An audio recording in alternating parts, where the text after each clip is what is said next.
Hello people, and welcome back to part 51 of Ilos, a modded Cities Skylines build. Hope you're having a wonderful day. And apologies for the lack of videos this week. I am still battling a really nasty kind of cold and chest infection, but I wanted to try and get something out for you guys in and around Christmas, so that's what we're going to try to do today. So it might be kind of a cut heavy episode with coughing and sneezing and whatnot, but we'll see how we get on today.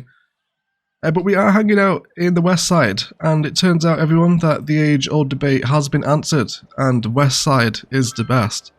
I'm really enjoying the way that this part of the city is coming together. We have Imperator's wonderful build over here, of course, which I'm always happy to fawn over. Absolutely love having an Imperator build in the city. And last episode's additions as well, you know, in terms of adding in our financial district on top of the already very prestigious university that's over here. And the west side has just kind of become this very upmarket, luxurious place to be, and it's gone the polar opposite direction of the east side, which is, you know, very kind of industrial. There's pawn shops out here, like scrap yards and warehouses, train yards, etc. It's all very thematic, and I'm just incredibly happy with the way that downtown Ilos especially has developed. In today's episode, we're going to be continuing to develop the fancier, richer west side as we introduce the first modded zoo that we've ever attempted on the channel. Some nice ideas today, including the integration of existing networks, some nice road frames to play with alongside some public transport, and I'd like to bring a tram pedestrian road through the zoo today as well, so that should be quite a fun time to experiment. But there is some nice ideas in store today. Let's have a little look at how we can build a modded zoo in Cities Skylines. So first of all, I'd like to start by forming something of an entranceway and a theme for the zoo here. So I decided I'm going to bring the tram pedestrian road directly across the junction, and we will need to rework this IMT markings because it's obviously changed now, and the tram line will no longer flow down here. It's going to come into the park before it loops around, of course, before eventually returning into the inner city. So we'll have that there, right, and I kind of want this to just keep flowing, and I'd like it to cut across the road at some point. Maybe about here should be acceptable. So let's see if we can match that with a road guideline. We'll bring these two together, and then we can factor that into the rest of the build. Like I said, I'd like the trams to ideally come through this part of the zoo as well. And then that should give us a nice little spine to base the rest of the build off of.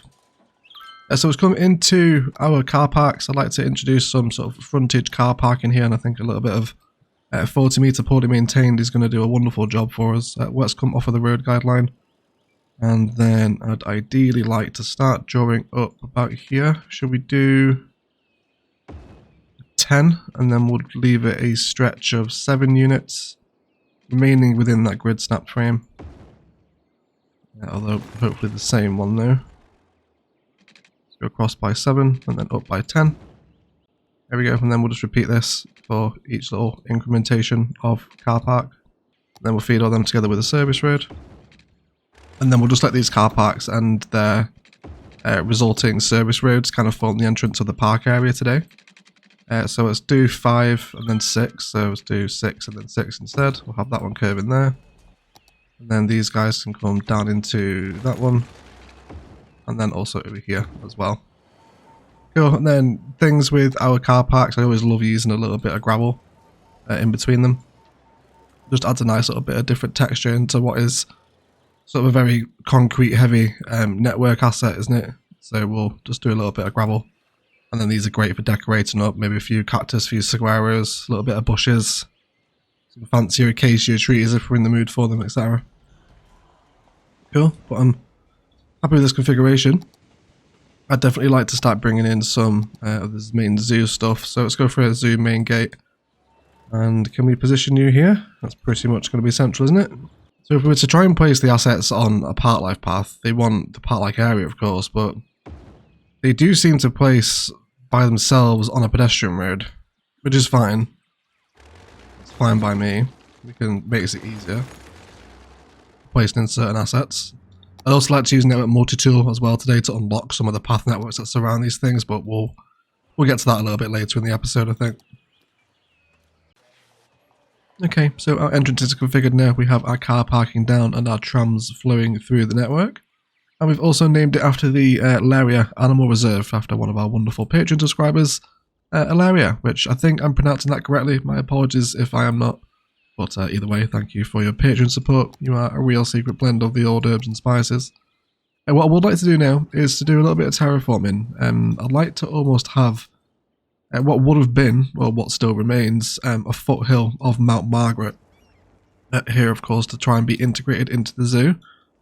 So I'm going to do some level terrain here, and what I would like to do is just chisel out a contour line here that I'm happy with to have in the zoo itself, because this is going to be quite jarring, I imagine. So let's just sort of terraform out the bulk of the hill. Again, it's going to look pretty rancid before it starts to look good today. Okay, I think I'm happy with that there, and then let's come into our elevation tools here, start creating a little bit of a peak. This one as well, so get a nice little happy one in the center. So generally terraform this out. Of course, we can add rocks onto it, overgrowth and trees to help it seem a little bit more natural once we do that. But I'm definitely not averse to the introduction of a little hill here on the edge of one of the zoos. And there's a foothill of Mount Margaret, if you like, just a little mound that was once part of it. Okay.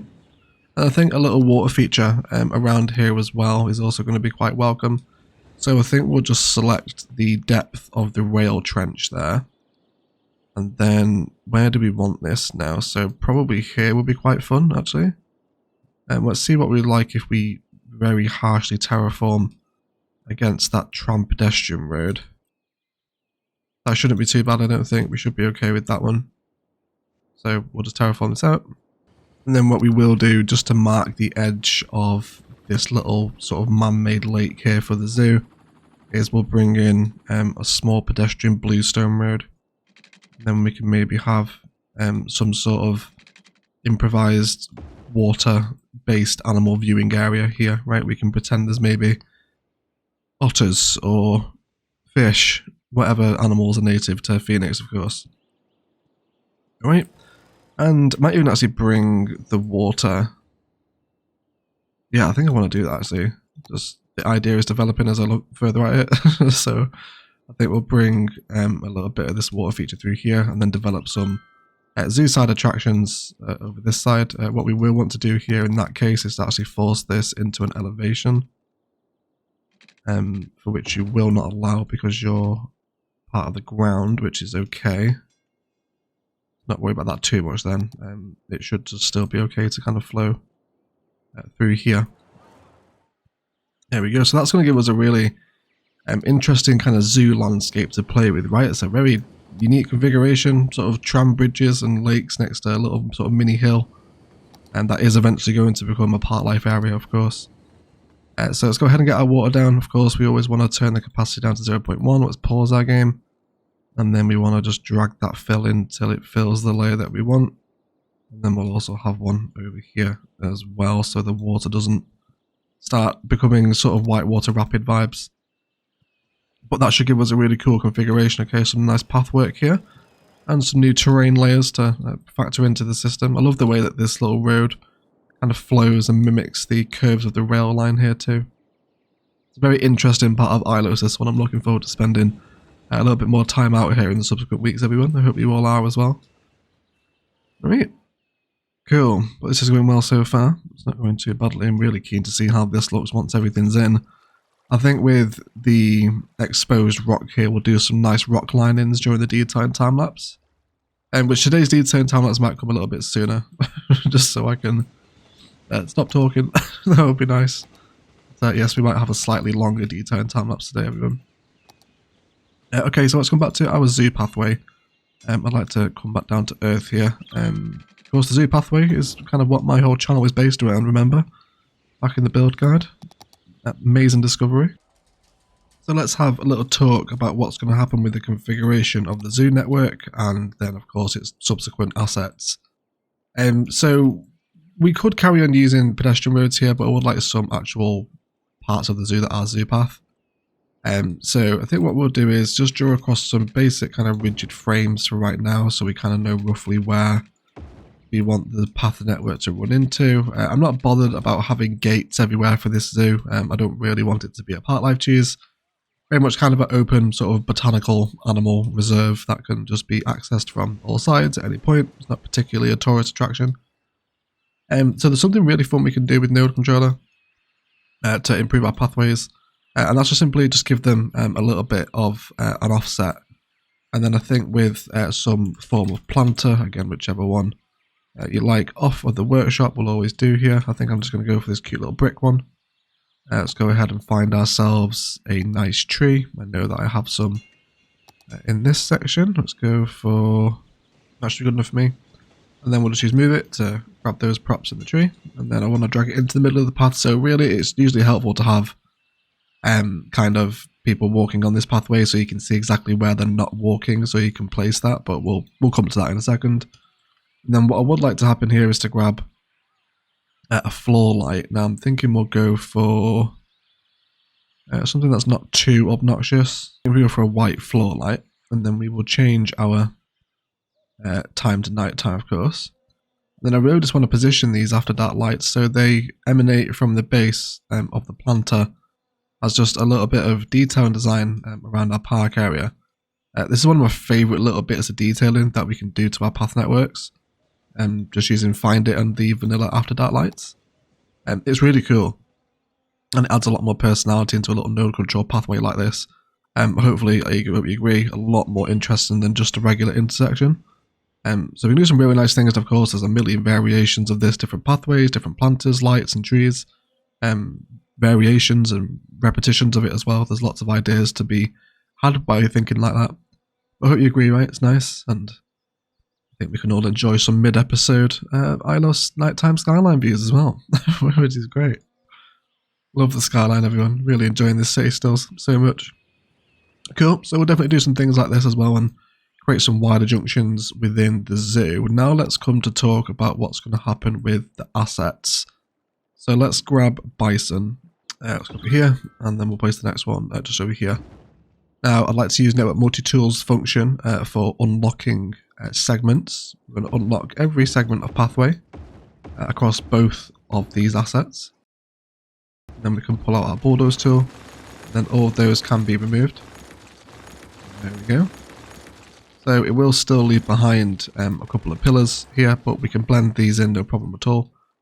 So of course their connection will still kind of like register as disconnected if we move them too far away. There we go. So yeah, their connection is here, isn't it? You can see where they lose it there. So we want to make sure that they're connected that side. So how about if we did maybe one here? So we'll make sure that's parallel with the pathway. And then can we bring this one in on the opposite side? So that will lose its connection. Or it should do anyway. Or not? Is it going to keep its connection? Okay, I guess it will. That's fine by me then. And then I really just like to bring these two into a natural kind of fusible position. It does look like having the sort of fences flush is going to be the most sensible configuration there, isn't it? This absolutely needs to be bobbed. So we will use Bob here to remove those horrific vanilla palms. And we will search for one of our happy workshop palms. Let's go for a California shorty. That seems much more acceptable, doesn't it? Yes, that is much more palatable. And then I'm thinking just by having these little enclosures and configurations like this, we can really kind of bulk out the zoo and make the enclosures seem a lot bigger than they actually are with the Park Life DLC.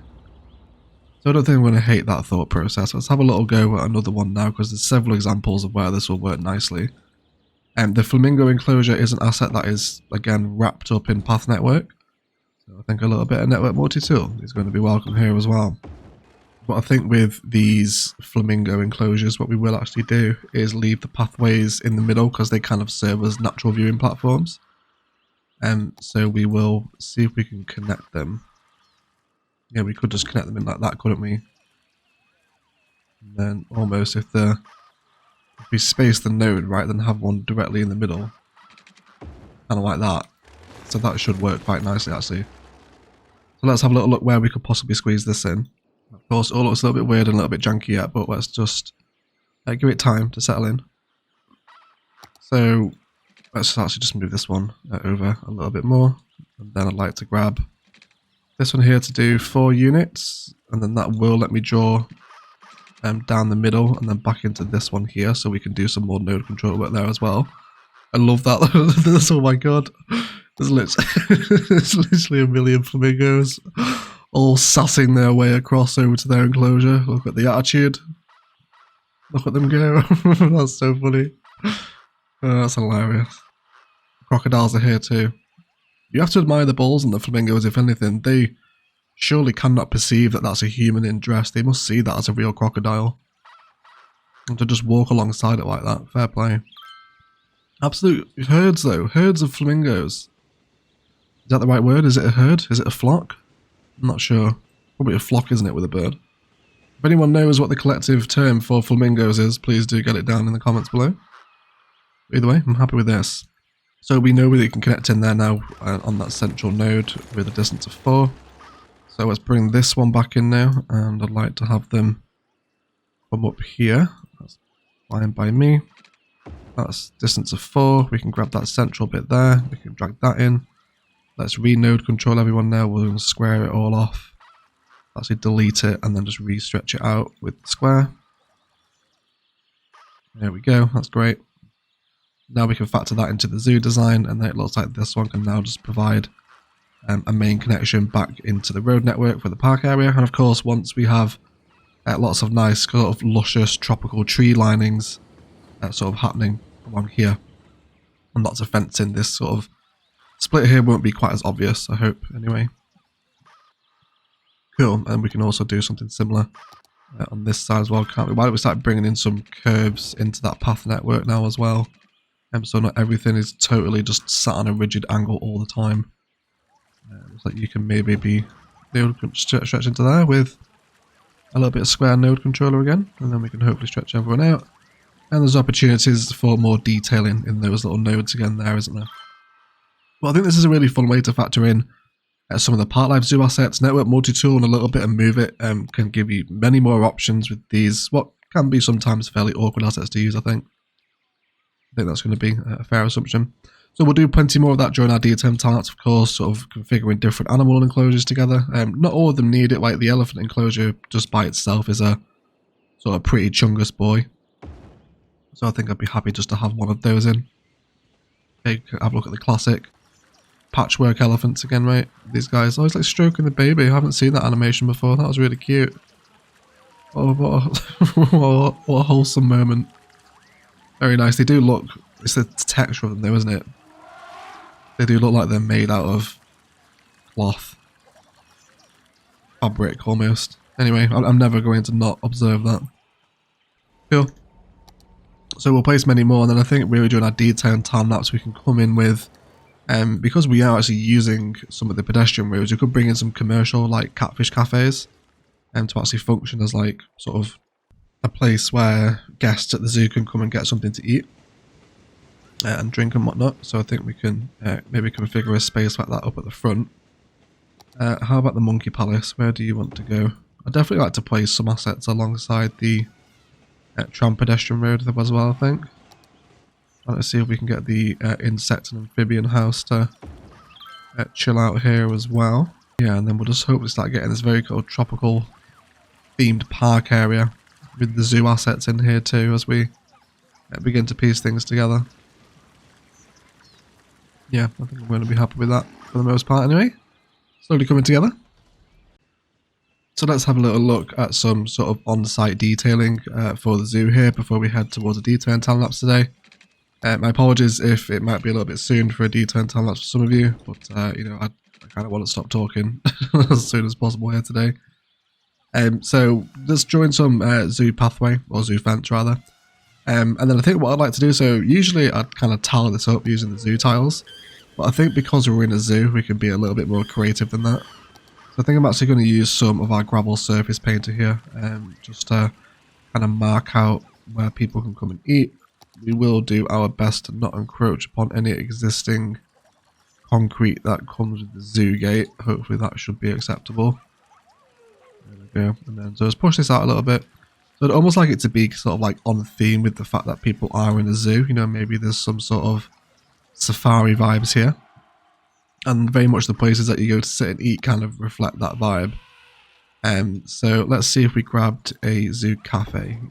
How long can we drag you until you become unhappy with your connection? To about there. Okay, that's fine. So let's factor that into the corner then. We'll have that there and make it sort of part of the main gate if you like. Let's grab some of those part life pathways. Because again, I'd like them to sort of come down here without registering a connection. Because otherwise we'll have people walking through the fence. So let's do that on there. And then how about a souvenir shop? Can we have you here again? Hopefully your connection again will maintain on that pathway. And then we'll try our best to sort of piece these together in a sensible manner so it looks like a kind of continuous, cohesive, walkable space. It's not too out of the question. There we go. So we can do some tile work in between these ones here to fill it out, but where we do have a lot of the sort of open eatery space here, I'd very much like this to be like you're kind of sat out in the Serengeti, if you like. Okay, so it's dusty, it's deserty, they've kind of put maybe some like saguaros and planters and sort of themed overgrowth and little thematic rocks around. Or like the kids are like, oh my god, you know, we're actually sat in Africa and there's elephants here. And parents are like, no, we're not, you idiot. We're in Phoenix. Stop being stupid. But you get the point, right? So there's little bits like this. It might take a little while to come together. Maybe the way I'm explaining it right now is kind of underselling it a little bit. But lots of like tropical themed bushes here to sort of impress the children, if you know what I mean. I don't think a little bit of vanilla palm bush either would be totally welcome. Of course, we can use tree anarchy more than and less than to actually shrink those down. And then I think if we just have a couple of these little style installations around the... I'll have to reduce those power pads again. They're too big. There you go, let's grab that one. Use that as a variation. It sort of gives that impression, right? Maybe sort of... I hope I'm kind of hammering home that point there.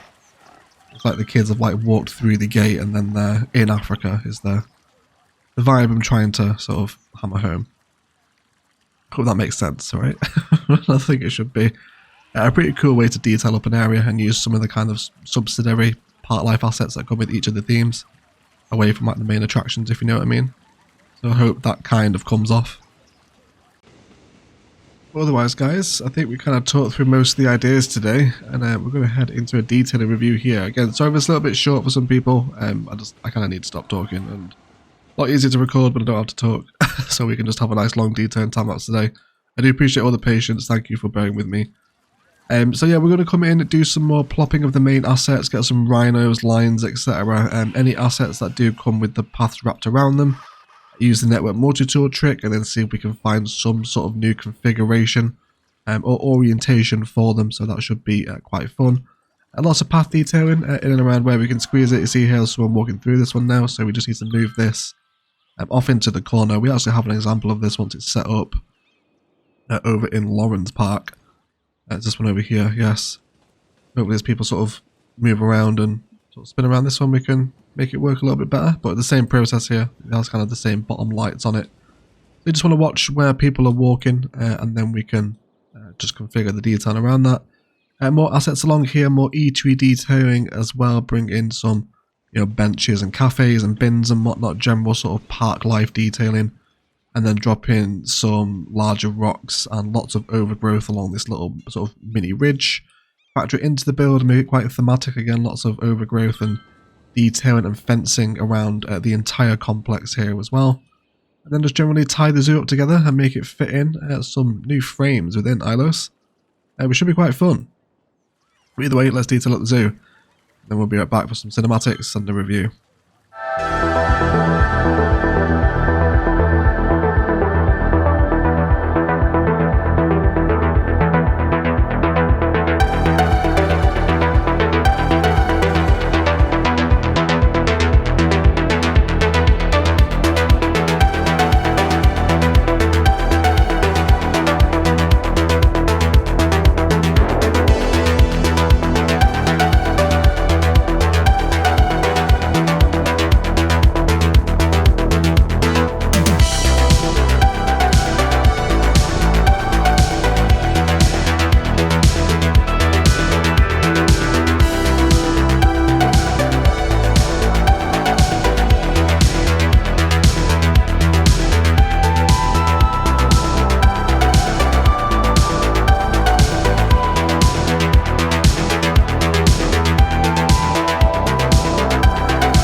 Okay then guys, let's have a detailing review, shall we? So as we approach the junction now where the trams were, we've reformed that very simple IMT that flows across the junction and different rules so the lines don't go across those individually marked tram sections. We've also added in an intercity bus station into the front of the zoo here, alongside detailed up all of our empty space with this gravel painter, some planters and taxi stands out here at the front.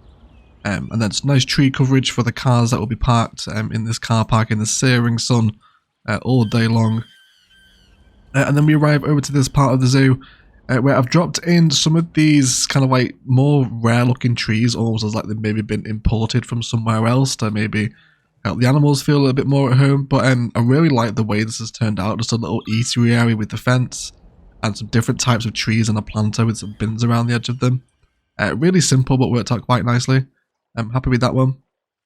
Around all the water we've added in lots of rocks, which just gives it a bit of texture. Next to our giraffes, which are over here, just use them and move it to make sure that people can walk over here to get to the eatery. So that's a really nice little feature there. You can see the giraffes as you walk over. So I really like the way that's been integrated. And then a birdhouse and a couple of antelope enclosures are also over here. With a ring or a line of red bushes between water, rock and road, which is really cute. Then our trams come down here now and terminate with a couple of viewing platforms and some more park life assets. And I wanted to sort of treat this area like it is, maybe like a little wetland within the zoo itself. And I think it's turned out pretty nicely. I'm really happy with it, especially the rocks in here too. Make a world of difference. And it's going to give us some nice different sort of textures and designs in the grander Ilos picture in the west side of downtown, which should be really cool. And then as we come back into the main zoo complex from the main road, I have dropped in a botanical garden here. Now you guys could do this because this is a pedestrian road, but I've used Rico to turn this into a dummy, which essentially means that the botanical garden for Ilos is now a prop, so I can use this here if I want to. As we then come down into the zoo, we are greeted with a little bit of extended tower work and some seats outside of the rhino enclosure, which is sat really nicely on this corner. I absolutely love the fact that we've got this kind of little curved stone wall against this path network here. That's really nice. And then of course we've got people just about avoiding the planter now in most directions. They do take a little bit of sort of finagling and twisting about to get them to sit properly, but you will eventually get there with them. And then our flamingo enclosures now sit here with some further park life assets, and these are reindeer and moose over here. I think we've now got these in. And then I did actually add in the side gate. It's not for park life cheese because you can't get into this park without paying, but I think just for the sort of outer lying entrances, it makes sense to have a gate for them. So we've added in 1, 2, and 3 all along this side. Again, another light planter here, and then some finagling of different assets to get them to fit. Over here we have continued to add in those little rock patterns, which I'm really happy with. It's like a, you're sat in the Serengeti, like we mentioned about, sort of eating your lunch. I think that'd be quite cool for the kids and whatnot. You can see all across the very prestigious west side of downtown as well from here, of course, and just a sort of moment of appreciation to really enjoy all the positionings and orientations of all the large assets here to create the inner city downtown. As the red arrows all fly past, they've definitely just taken off at the same time, haven't they? They all just merged out from each other. And then we've also dropped in the tropical garden as well, because we're playing with the pedestrian road. We can't have actual sort of park assets here. So I'm happy to have the tropical garden included as part of the zoo. And then also this little playground here as well for the kids, should they not be too interested in seeing the animals. And then we've also brought across the tram line filler as it comes across the road here into the second half of the zoo. And then we've also got a bus line coming down here as well, which is tremendously busy. There's a collection of people just hanging out in the middle of the cycle lane. I'm not entirely sure what's wrong with them, but they will eventually move. Yeah, so now people, you guys alright? What are you doing? What's happening? You okay? You just don't know where to go? No? Okay. Ilos is collapsing at the seams, everyone really is. And then we just have this nice road now, and I'm just really happy with the way that we've integrated networks and public transport into a park life area. First time really building a zoo properly since Palaven, and the first time ever with mods, so there's a lot of different things here. lots of ideas we can take and really bring a lot more sort of personality and interest into our park life areas, bit of terraforming, and some different themes to play with. And I hope you'll agree you end up with a much more cohesive, cool looking area than just a regular vanilla park. But either way guys, that is going to do it for today. I'd like to thank you all so much for watching. If you've enjoyed it, likes, comments and shares below really do help me out. Equally as much if you haven't enjoyed it, please feel free to leave me a dislike as well. Apologies again this week for the lack of content. I have just been absolutely bedridden with this horrible winter bug, so hopefully now the next week up to New Year it should hopefully start going away. But I'm glad I've managed to get at least something out for you guys over Christmas. Please have a merry and wonderful and safe Christmas, of course, from myself. I wish you all a Merry Christmas and a Happy New Year. I'll leave the video here. Of course, please enjoy your cinematics, and I'll speak to you all soon across the channel and the Discord, which is linked down below if you aren't in there already. Otherwise, I will shut up and I will leave it there. And let's thank you all so much for watching. And as always, enjoy the rest of your day.